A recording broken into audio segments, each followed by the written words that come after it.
जय हिंद। चाइना ने अमेरिका के B-2 विमान का कॉपी करके खुद का S-20 विमान बना लिया। ये एक स्टील्थ बॉम्बर है। स्टील्थ क्या होता है और बॉम्बर क्या करते हैं? स्ट्रेटेजिक बॉम्बर होते हैं। ये रडार के पकड़ में नहीं आते हैं। अब ये भारत के लिए एक बहुत बड़ा सिक्योरिटी कंसर्न है, क्योंकि ये भारत के पास घूमेगा और रडार में पकड़ में नहीं आएगा। लेकिन इसको पकड़ने के लिए ओवर द होराइजन रडार होता है। अब हम ये दोनों की टेक्नोलॉजी को समझते हैं कि इससे बचता कैसे है और उससे पकड़ कैसे लेता है। देखिए, अमेरिका ने बहुत ही पहले, ये 90 के दशक में अमेरिका ने अपना B-2 बॉम्बर को बनाया था। इसने कई युद्ध में भी भाग लिया है और इसी का कॉपी करके चाइना ने S-22 बॉम्बर बना दिया। ये जो है ये एक स्ट्रेटेजिक बॉम्बर है। बॉम्बर मतलब होता है ये बहुत ज्यादा मात्रा में बम ले जाते हैं सब, बहुत ज्यादा। मिसाइल नहीं मारते सब, बम गिराते हैं सब बॉम्बर से ऐसे, और थोड़ा मोड़ा नहीं, बहुत ज्यादा ले जाते हैं सही सा। स्ट्रेटेजिक का मतलब होता है बहुत दूर तक जाते हैं और परमानेंट डैमेज करके आते हैं। जैसे स्ट्रेटेजिक, यहाँ देखिए ये राफेल है, ये स्ट्रेटेजिक नहीं है, ये टेक्टिकल है। स्ट्रेटेजिक दूर तक जाते हैं। अब राफेल दूर तक नहीं जा पाएगा। अब यहाँ से आप कह दीजिएगा कि फ्रांस उड़ के चल जाओ, सोच रहा जाइए नहीं पाएगा, बीच में रुकेगा। इवन ये फ्रांस से आया भी था तो दुबई में रुका हुआ था, उसके बाद ये इंडिया में आया। तो ये टेक्टिकल होते हैं। टेक्टिकल मतलब कम दूरी पर जाते हैं, लेकिन इनके पास हथियार बड़े खतरनाक होते हैं। शुरुआती स्ट्राइक यही करते हैं सर, धड़ाधड़ दुश्मन के रडार तोड़ देंगे सर, टैंकर उड़ा देंगे सर। शुरुआत में बढ़त यही देते हैं सर। अब बाद में आते हैं सर स्ट्रेटेजिक, परमानेंट ध्वस्त करके जाते हैं। जैसे ये C-17 ग्लोब मास्टर है, ये बड़ी दूर तक जा सकता है, स्ट्रेटेजिक है, सीधे एक के बार पूरे का यूरोप चल जाएगा। लेकिन हाँ ये है कि इसमें बम नहीं होता, ये ट्रांसपोर्ट के लिए आते हैं सर। तो स्ट्रेटेजिक समझ में आ गया आप लोग को। अब देखिए ये इतने दूर तक जाएगा तो इसको एयर रिफिलिंग की जरूरत होती है, क्योंकि स्ट्रेटेजिक है तो हवा में ही इसमें फ्यूल भरा जा सकता है इजीली। जैसे मान के चलिए ये जहाज है तो इसकी ऊंचाई फिक्स कर सकते हैं। ये अपने बता देंगे कि भैया देखो हम 4070 फीट की ऊंचाई पर उड़ रहे हैं। अब ये इसको उसी हिसाब से कह देगा कि एक काम करो, तुम थोड़ा सा नीचे रहो, 4030 फीट पे रहो। अब मान के चलिए ये 50 फीट की डिस्टेंस बना के उड़ेगा सब। और इसमें से ये रिफ्यूलिंग के लिए यहाँ पे इसमें फिट कर दिया जाएगा, ऊपर का नॉब खोल देगा, यहाँ एक ऑपरेटर बैठा रहता है, वो इसमें रिफिल कर देगा। जहाजों की जो एयर रिफ्यूलिंग होती है वो दो तरह से होती है। अगर ये जाली नुमा पाइप होगा तो ये जो फाइटर जहाज है ये खुद आके उसमें अपना नोजल फंसाएगा और पेट्रोल भरेगा। और कुछ जहाजें ऐसी होती हैं जो अपना नोजल नहीं फंसा सकती हैं, तो उसमें एक पीछे क्रू मेंबर बैठा होता है। जैसे यहाँ ये क्रू मेंबर है, ये दूसरे जहाज में भरेगा जिसमें खुद नोजल फंसाने की क्षमता नहीं होती। जैसे ये बड़ा सा जहाज है, ये जो बड़ा जहाज आ रहा है इसमें क्षमता नहीं है, तो आप देखेंगे इसके मुंह पे ये खाली जगह बना है। तो ये जो ऊपर जहाज के पीछे बैठा रहता है ऑपरेटर, वो इस जहाज में देख के भर लेता है। ये पायलट केवल उस जहाज को नीचे ले आके लगा देता है। तो जैसे जिसमें नोजल फंसाने की क्षमता है वो खुद आके फंसाते हैं, जिसमें क्षमता नहीं है उसका क्रू मेंबर, जैसे इसमें क्षमता नहीं है, इसका यहाँ भरने वाला जगह है तो ये अपने जहाज को ले आके रख देगा और ऊपर से जो ऑपरेटर बैठा है वो इसमें ले आके भर देगा। आप समझ गए होंगे air refuelling. Mid air refuelling के द्वारा इसे बहुत लंबे दूर तक ऑपरेट किया जा सकता है। अमेरिका ने एक बार यहाँ से उड़ान भरा था अपने यहाँ से B-2 बॉम्बर से, और ये आया था सीरिया और में यहाँ पर बम गिरा के चला गया। सोच रहा उतना लंबी फ्लाइट लगा था इसको, 17 घंटा कंटिन्यू उड़ान भरते रह गया था, उसके बाद ही यहाँ चला गया था। तो ये काफी लंबे दूरी तक ये लोग हमला कर सकते हैं। स्ट्रेटेजिक जो बॉम्बर होते हैं ये स्टील्थ होते हैं। स्टील्थ को देखिए, स्टील्थ और कैमोफ्लाई ये दो टेक्निकल टर्म होते हैं मिलिट्री के क्षेत्र में। इसका मतलब होता है कि अपने शरीर को छुपा लेना। अब जैसे मान के चलिए ये देखिए ये कैमोफ्लाइज कर रहे हैं, इसको ऐसे ही स्टील्थ होता है। हवा में कोई चीज अगर छुप जाती है तो उसे कहते हैं स्टील्थ, और जमीन पे छुप जाती है उसे कहते हैं कैमोफ्लाइज। यहाँ एक फौजी खड़ा है, देखिए यहाँ पे उसकी बंदूक की नोक है और यहाँ पे है, आपको पता नहीं चल रहा होगा यहाँ पर क्योंकि ये भी झाड़ में घुस गया है। यहाँ पे भी देखिए ये इसकी राइफल है, यहाँ पर ये यहाँ पे है, यहाँ पर ये स्नाइपर छुपा हुआ है, तो इसे कहते हैं कैमोफ्लाइज। तो जब जमीन पर आप खुद को माहौल के हिसाब से ढाल लेते हैं वो कैमोफ्लाइज कहलाता है, और हवा में करते हैं तो उसे स्टील्थ कहते हैं। पूरी तरह से ये छुप नहीं सकते, ना कैमोफ्लाइज पूरी तरह छुप सकता है ना स्टील्थ पूरी तरह छुप सकता है, लेकिन अपने ज्यादातर एरिया को ये छुपा लेते हैं, जिस वजह से ये हमला कर देते हैं। जब तक आप इनको देख पाएंगे ये आपको साफ कर चुके रहेंगे सब। यहाँ पे यही होता है स्टील्थ में। रडार कैसे इनको नहीं पकड़ पाता, जैसे ये देखिए ये स्टील्थ जहाज जो होते हैं इन्हें रडार नहीं पकड़ पाता है। रडार का पूरा नाम होता है रेडियो डिटेक्शन एंड रेंजिंग। देखिए रडार हो, सोनार हो या चमगादड़ हो, ये अपना रास्ता कैसे पकड़ते हैं? परावर्तन के द्वारा। ये वेव छोड़ते हैं और टकरा के जब लौटता है तो लौटने की घटना को इको कहते हैं, और जो टकराया उसको वहां पे परावर्तन। तो उसी सिद्धांत पर ये काम करता है रडार। रडार सिग्नल छोड़ता है यहाँ से, जहां से टकराता है तो ये लौट के आता है, तो ये पकड़ लेता है, तो वो इसमें दिखने लगते हैं सब। लेकिन स्टील्थ जहाज में क्या होता है, जहाज जो दिखते हैं सब रियल में उसका साइज थोड़ा बड़ा बड़ा दिखता है। अब हवा में पक्षी भी उड़ रहे हैं सब, तो जब पक्षी उड़ रहे होते हैं ना तो वो भी रडार में आ जाते हैं, बट वो छोटा छोटा बिंदु आते हैं सब। तो जो रडार ऑपरेटर होता है या जो मिसाइल ऑपरेटर होता है वो इग्नोर कर देता है, कहता है भैया ये जहाज नहीं है, जहाज का साइज बड़ा होता है। ये तो पक्षी है। जैसे यहाँ देखिए ये सब जहाज होंगे सब यहाँ पर, अब यहाँ एक छोटा सा दिख रहा है, ये क्या है, पक्षी है। तो ये ससुरा इसी का फायदा उठा लेता है। ये पूरी तरह से रडार में नहीं छुप पाता है, लेकिन इतना छोटा इसका फिगर बनता है कि कंफ्यूज हो जाते हैं लोग कि ये पक्षी है कि रडार जहाज है। तो रडार ऑपरेटर कहता है रुको इसको पास आने दो। जैसे जैसे वो पास आएगा थोड़ा थोड़ा बड़ा होगा, तो इस ससुरा तुरंत ये इतना पास आने के बाद पता चलता है नहीं रे भैया ये जहाज है, तब तक ये आके बम गिरा चुका होता है। अब ये कैसे अपना फिगर यानी सिग्नेचर छुपा लेता है रडार पर, रडार फिगर उसको समझिए। रडार इस तरह से वेव छोड़ता है, तो ये क्या करता है, ये जान जाता है आज करके इलेक्ट्रॉनिक वॉरफेयर में कि ससुरा ये वेव अगर टकरा के लौट गया तो इस रडार को बता देगा। एक काम करते हैं, इसको लौटने ही नहीं देते हैं। तो 100% तो कुछ पॉसिबल नहीं होता है, लेकिन ये सोचते हैं कि कुछ ना कुछ तो 80% भी अगर सोख लेंगे तो हमारा ये 100% फिगर नहीं बनेगा, 20% बनेगा, और रडार ऑपरेटर कंफ्यूज हो जाएगा कि शायद ये पक्षी है। तो इसके बाहर इस पे क्या लगा दिया जाता है, एक कार्बन फाइबर जो होता है और आयरन बॉल का पेंट कर दिया जाता है। वो इस स्पेशल प्रकार के आते हैं, करोड़ों के मिलते हैं। इस जहाज के बाहर जब पेंट कर देते हैं तो ये क्या करता है, 50% वेव को सोख लेता है। जो आया सोख लिया। अब जब सोख लेता है तो रडार को लगता है कि वहां कोई था ही नहीं, क्योंकि वो चला गया। उसको ये नहीं समझ में आता है सोख लिया, क्योंकि रडार बहुत सारे वेव को छोड़ता है। तो जो वेव नहीं टकराते हैं तो रडार को लगता है कि हाँ वहां कोई नहीं था तो चला गया, वहां पे जहाज नहीं थी। तो ये क्या करता है, 50% सोख लेता है। लेकिन 50% भी तो बचा, बड़ा जहाज नहीं दिखेगा, छोटा दिखेगा। अब क्या किया जाता है इसमें, इसका शेप, इसकी डिजाइनिंग इस तरह से बनाई जाती है कि इसमें से रडार की जो किरणें आएंगी वो टकरा के दूसरे डायरेक्शन में मुड़ जाएंगी, वापस जा ही नहीं पाएंगे। इस डिजाइन से बनाया जाता है। देखिए इसका इंजन भी ऊपर रखा गया था कि धुआं ऊपर से निकल जाए। यहाँ पे नीचे रखता है, अमूमन जहाजों का नीचे रहता है या फिर पीछे रहता है। इसका कंप्लीट पीछे नहीं है, ऊपर की ओर है, दिख रहा है यहाँ पर। क्यों, क्योंकि रडार नीचे से देखता है। धुआं वगैरह वाले एरिया को रडार जो है वहां पे वाइब्रेशन होगा तो पकड़ लेता है वहां पर, तो ये ऊपर से निकल जाता है। तो ये क्या करता है, इस तरह से अपने एक स्पेशल डिजाइनिंग की वजह से 30% किरणों को वापस इधर उधर बिखेर देता है। तो इससे पहले जो था ये 50% को सोख लिया, कार्बन फाइबर और आयरन बॉल, और 30% को ये ले लिया। यानी टोटल कितना परसेंट किरणों को ये लोग चौपट कर दिया, 80%। तो रडार पे कितना दिखेगा, 20%। तो रडार पर जब दिखता है 20% तो लगता है कि कोई पक्षी है। तो कंफर्मेशन के लिए किया जाता है कि पास आने दो। पास आएगा तो उतना ही छोटा दिखेगा, उतना ही छोटा छोटा छोटा। लेकिन यहाँ जब एकदम पास आ जाएगा तब लगेगा नया बबुआ ये तो जहाज था। तब यही गड़बड़ हो जाता है स्टील्थ के साथ। अब जैसे आप ही समझिए ना, मान के चलिए आप दूरबीन से देख रहे हैं और आपको कहना है कि हाथी आएगी तो रोकना है। और दूरबीन से देख रहे हैं हाथी, सोच रहा बकरी दिखाई दे रही है, आप कहेंगे ना बकरी है ये तो, बकरी है बकरी। अब पास में आ जाएगा तब कहेंगे रे ससुरा हाथी है ये तो, यहाँ पर गड़बड़ा जाएंगे, पिटा जाएंगे आप वहाँ पर। आपको लगेगा दूरबीन की गड़बड़ी हो, तो टेक्नोलॉजी यूज किया वैसे। अब मान के चलिए आपसे कोई कह रहा है कि शेर आएगा तो उसको रोक देना, गोली मार देना वहाँ शेर में, और आपको लग रहा है कि तो कुत्ता आ रहा है, आप टहल लेंगे इस शेर से न मारना है, तो कुत्ता आ रहा है यहाँ पर। कुत्ता को क्या करना है, लेकिन वो तो स्टील टेक्नोलॉजी अपनाया है। ऐसे एक सरदार जी थे, सरदार जी अपने कुत्ता को टहलाने निकले थे। तो उनके कुत्ते को देखकर उनका पड़ोसी बोल रहा है कि सरदार जी आपके कुत्ते की शक्ल तो शेर जैसे मिल रही है। तो सरदार जी गुस्सा हो गए, पड़ोसी पे कहे चुप, ये कुत्ता नहीं शेर ही है, प्यार के चक्कर में पड़ के इसकी शक्ल कुत्ते की जैसे हो गई।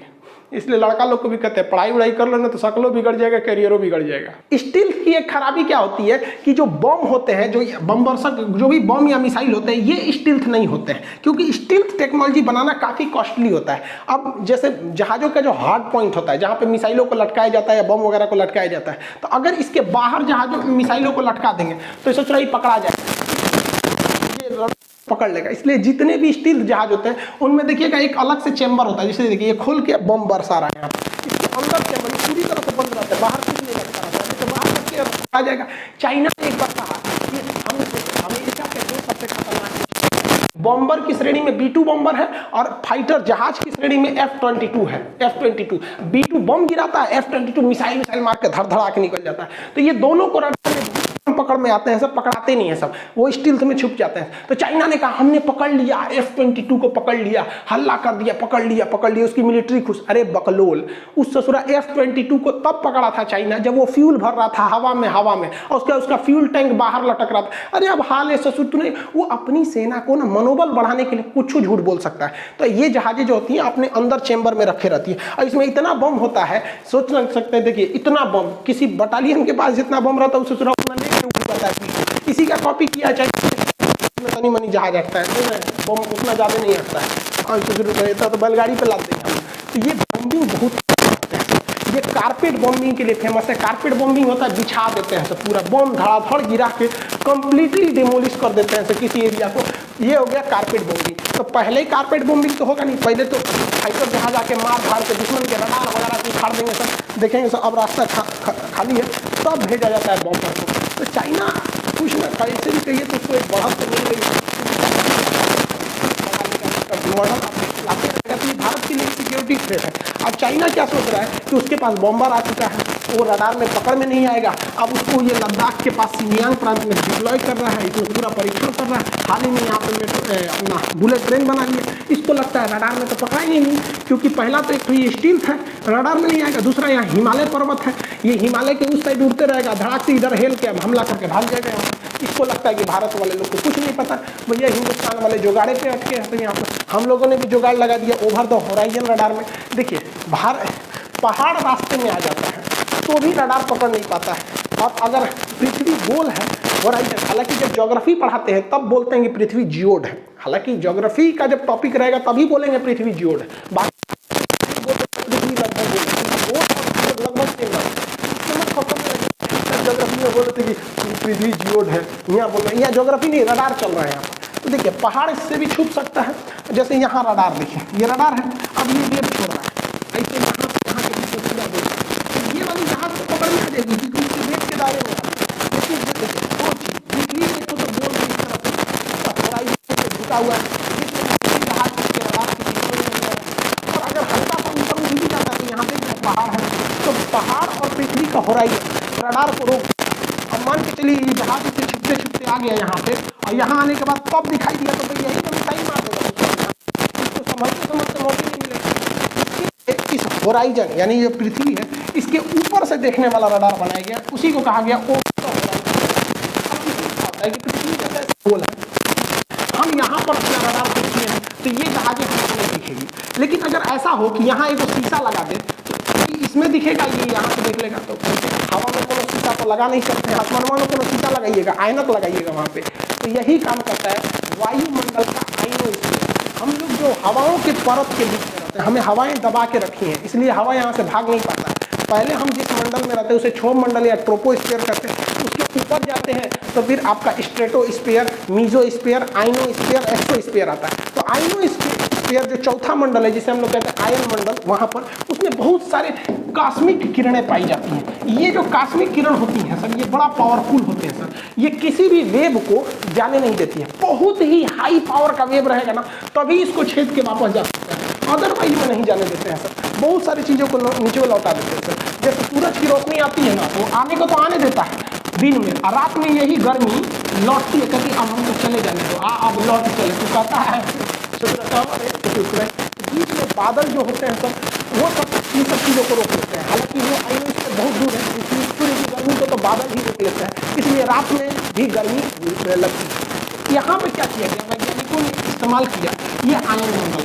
उन्होंने क्या किया, एक हाई पावर का बीम छोड़ा, जब यहाँ पर छोड़ा गया तो ये उसको टकरा के वापस यहाँ पर ओवर द होराइजन रडार में सिस्टम, ये रडार ऐसे देखता है तो ये लौटा देता है यहाँ पे। अब कोई जहाज वगैरह है तो वो जहाज इजीली इससे टकराएगा और यहाँ पे वो वेग बिखर जाएगा, और जब बिखरेगा तो यहाँ हलचल होगा तो ये पकड़ लेता है कि हाँ भैया यहाँ कोई जहाज हलचल हो रहा है। जैसे यहाँ समझिए, यहाँ से हमने ट्रांसमिट किया और ये आयन मंडल की परत है, ये लौटा दी, इस जहाज से टकराया, यहाँ पर हलचल उत्पन्न हुआ, और इस हलचल को ये रडार अब यहाँ से पकड़ लेगा यहाँ पर, क्योंकि हलचल उत्पन्न होगा तो कई जगह वो हलचल फैलेगा। अभी और समझिए थोड़ा सा, अभी तो कंसेप्ट समझे कि ओवर द होराइजन रडार का एक ही कंसेप्ट है कि एक सिग्नल ऐसे भेजा जाएगा, टकरा के आएगा तो दोबारा पकड़ा जाएगा, समझ में आ गया। तो इसको ये भी नहीं पता चल पाएगा इस जहाज को कि हमको रडार देख कहाँ से रहा है, क्योंकि इसको तो बस पता चल जाएगा कि ऊपर से एक किरण आई है और वही हमको देख के गई है। अगर ये वापस मिसाइल भी मारता है तो सोचो हवा में मिसाइल मारो, तो एंटी रडार भी इस पर काम नहीं कर पाएगा यहाँ पर। तो ये हलचल से ये पता चल जाता है। सिंपल सा समझिए क्या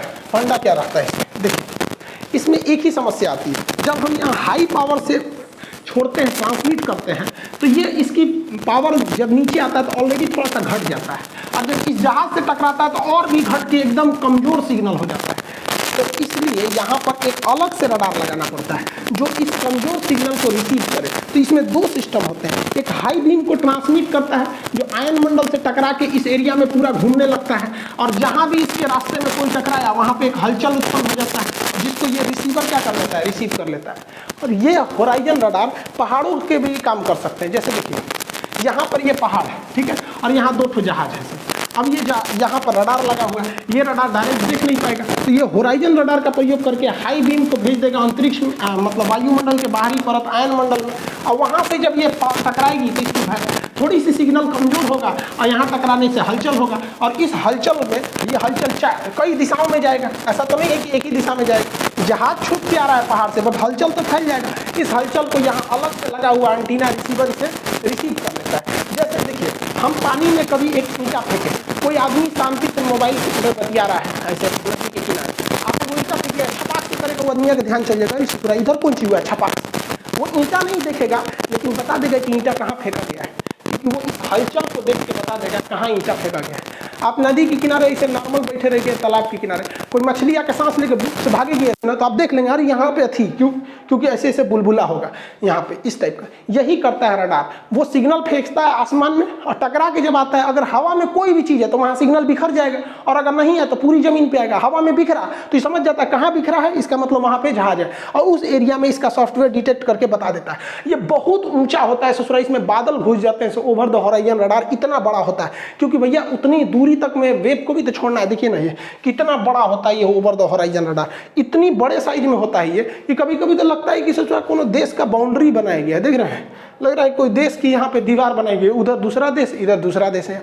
ये देश नहीं है भैया, ये रडार है। इतना हाई पावर का छोड़ता है ये बीम, जिसका कोई हद नहीं, और इसमें मॉड्यूल्स लगाए रहते हैं। इसका पावर कंजम्पशन बहुत तगड़ा रहता है। ये नॉर्मली बनाना बहुत मुश्किल है, छोटे रडार में नहीं हो सकते। इसका एरिया बहुत ज़्यादा चाहिए होता है इसके लिए। यहाँ पर अब ये इतने ऊंचे होते हैं, देख रहे हैं बादल में घुस गया है यहाँ पे तो बादल आ गया है, बादल के ऊपर चले गए सर ये, और इससे बचना एकदम मुश्किल हो जाता है। इसमें रिसीवर बहुत तगड़े लगे रहते हैं सब, हल्का भी हलचल हुआ, यहाँ इतने रिसीवर लगे हैं सब, यहाँ पर उतनी हाइट पर खूब ज़्यादा रिसीवर लगाए रहते हैं सर। ये रिसीवर क्या करते हैं, थोड़े से भी हलचल को ना, जहाँ कुछ हलचल हुआ तुरंत वायुमंडल में तुरंत इसको समझ जाते हैं सर, और बता देते हैं सर। यहाँ पे देखिए बकलोलवा ससुर ए पे नाचने चल गया है, यहाँ पे उलट जीवो ससुर तू नहीं। ओवर द हॉराइजन रडार यानी OTH रडार कितना खतरनाक है आप ऐसे समझिए कि चाइना ने जो H-20 बनाया है, इसका बाप है अमेरिका का B-2 विमान जो है, अमेरिका से उड़ान भरा, और ये उड़ान रूटीन उड़ान भर के वापस आया, तो फ्रांस को यहाँ बैठ के पता चल गया कि इसका B-2 जहाज उड़ा है। यहाँ पे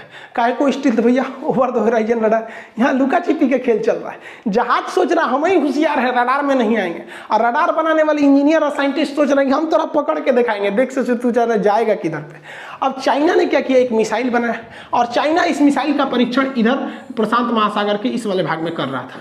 तो ऑस्ट्रेलिया चाइना को कहा कि रे ससुत नहीं, उधर का ही मिसाइल परीक्षण कर रहा है, उधर जीव जंतु को लॉस होगा, वो एरिया में मछलियां ज्यादा होती हैं, उस एरिया में करो जिधर मछली नहीं है।